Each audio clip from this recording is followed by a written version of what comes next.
نحتاج لخلية النوتيلا كوب ماء دافئ،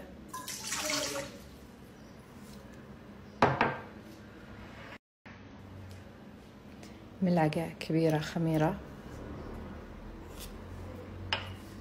3 ملاعق كبيرة سكر،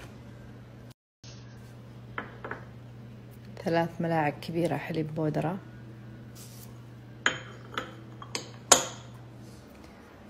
رشة فانيلا، 3 ملاعق كبيرة زبادي. عندي هنا الدقيق،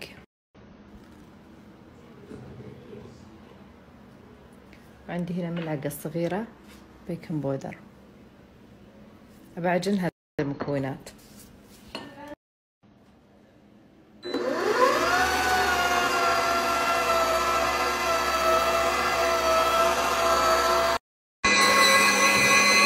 أسرع.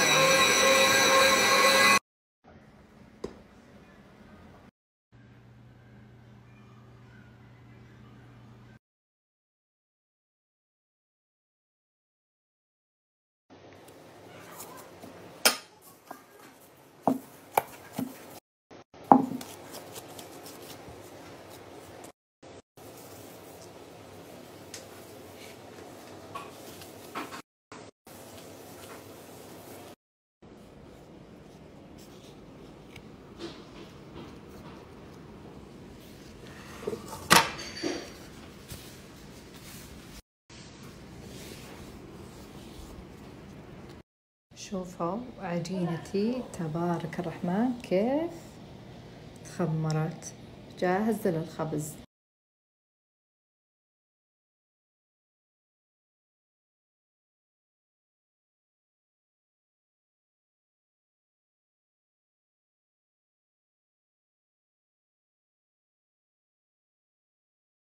شوفوا الجمال، شوفوا تبارك الرحمن، شوفوا متخيلين الفرن نسوي لي كذا؟ شوفوا روعة للمعجنات، للمقليات، للسمبوسة، للبطاطس. شوفوا شوفوا شوفوا شوفوا شوفوا تبارك الرحمن، هذا الفرن اللي ما أندم عليه أبد، ما شاء الله.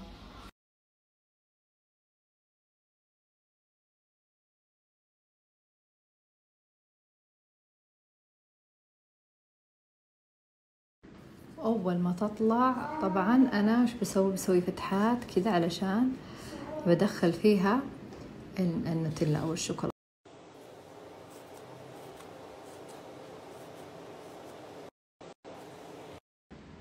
طبعا القهر اني احسبني اصور وانا ارش، انا متخيله اني رشيت قدامكم.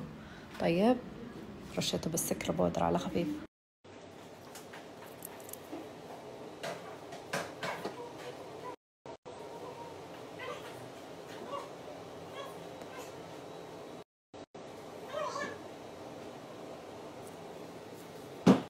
هيا شوف الجمال، يعني ايش الواحد يسوي في حياته.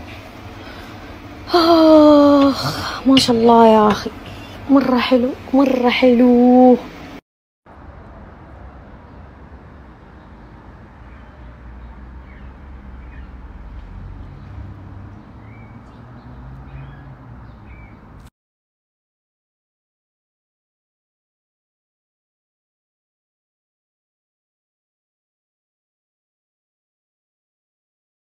وهذه هي خلية النوتيلا. بوريكم الحين كيف هشاشة العجينة تبارك الرحمن، تنفع لكل أنواع الخليات. الريحة تشهي والشكل يشوق خيال.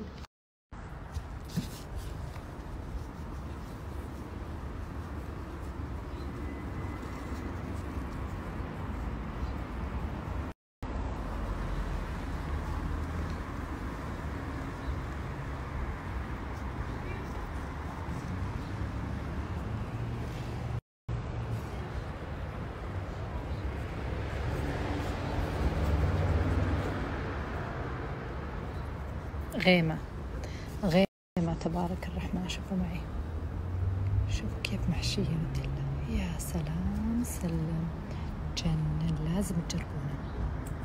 والله اني داري اني ازعجتكم، وكل ما قلت اني معدي مصور لكم جاء منظر نزل من اللي قبله.